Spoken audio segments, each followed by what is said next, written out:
Hi, everybody. Happy Thursday. I'm back with another brand new book to share. And this book is Brave Little Bear. It's written by Steve Small and it's published by Simon & Schuster. And we want to thank them for allowing us to share this book with you today. And because we've had so many nice sunny days, I'm really anxious to share a book that talks about spring. Are you ready to get started? Brave Little Bear. It was early morning, and three bears were fast asleep in their cave. Arlo was the first to wake. As soon as his sister Eva began to stir, she was eager to start the day. To her, the world was full of new things to discover. But Arlo liked things just as they were. He liked the warmth of their den where they all slept. He liked how there was not quite enough room.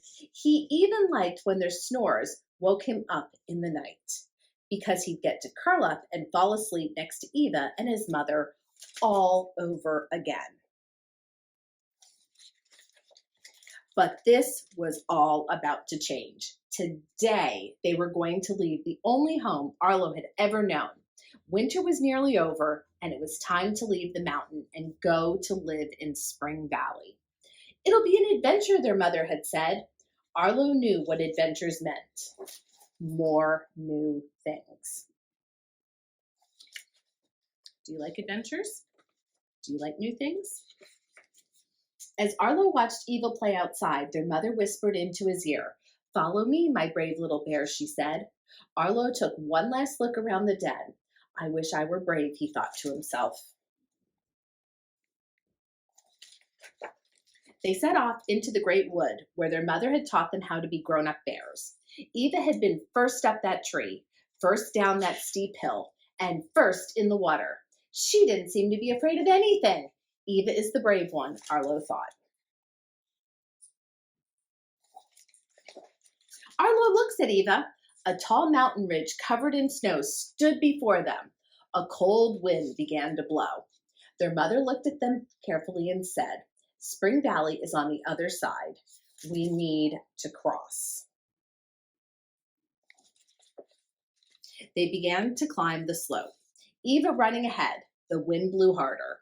"Stay close," their mother said sharply. Suddenly, the world disappeared. A huge snowstorm blew across the mountain. Arlo pressed as tightly as he could to their mother's side as she concentrated on each step. But even though he could hardly see in front of him, Arlo knew Eva wasn't nearby. Something was wrong. What do you think happened? Arlo quickly turned and looked behind him. Though the wind blew loudly, he was sure he had heard something. There, again, it was getting further away. Arlo's eyes grew wide. He knew that sound. It was Eva. Eva had been sure she was only a few steps in front when the storm came. She had used all her courage to walk back to find her brother and mother, but now she had no idea where she was. "Arlo," she cried again, but the wind was so strong she could barely hear herself. She couldn't take another step. Then as Eva drew breath for another cry, she held it for a moment. Had she just seen something in the distance? No, there was nothing. They must be very far away by now. It was impossible. Then the impossible happened. Out of the storm, Arlo ran toward her. "Arlo!" Arlo pressed close to his sister. He couldn't believe he had found her. "Arlo, Arlo, you're here. I'm so lost, and I'm so afraid." Arlo hadn't had a chance to feel fear when he had set out to find Eva. He had just run without thinking. But it was different. "Yes, I'm afraid too." Then Arlo remembered what his mother had said when he had first felt afraid that morning. "Follow me, my brave little bear." Arlo looked at Eva and realized that this time it was his turn to be brave. So what do you think they're going to do? They turned to face the storm, and Arlo wondered how they could possibly know which way to go.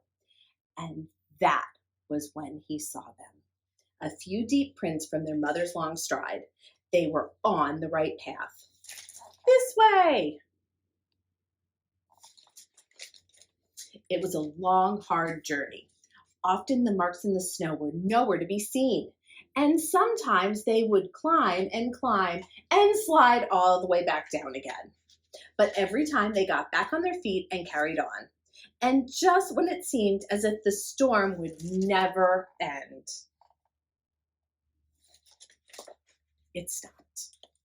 They could smell Spring Valley before they could see it. A faint breeze blew, and they could almost taste the flowers and feel the warmth of the sun on their fur.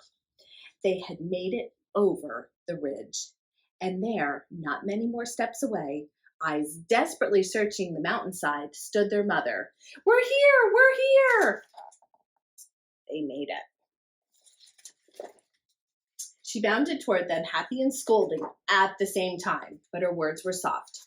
"I was so worried," she said. "We were so afraid, but we did try to be brave." Their mother looked at them both with her serious eyes. Being brave when you feel afraid is the bravest brave of all.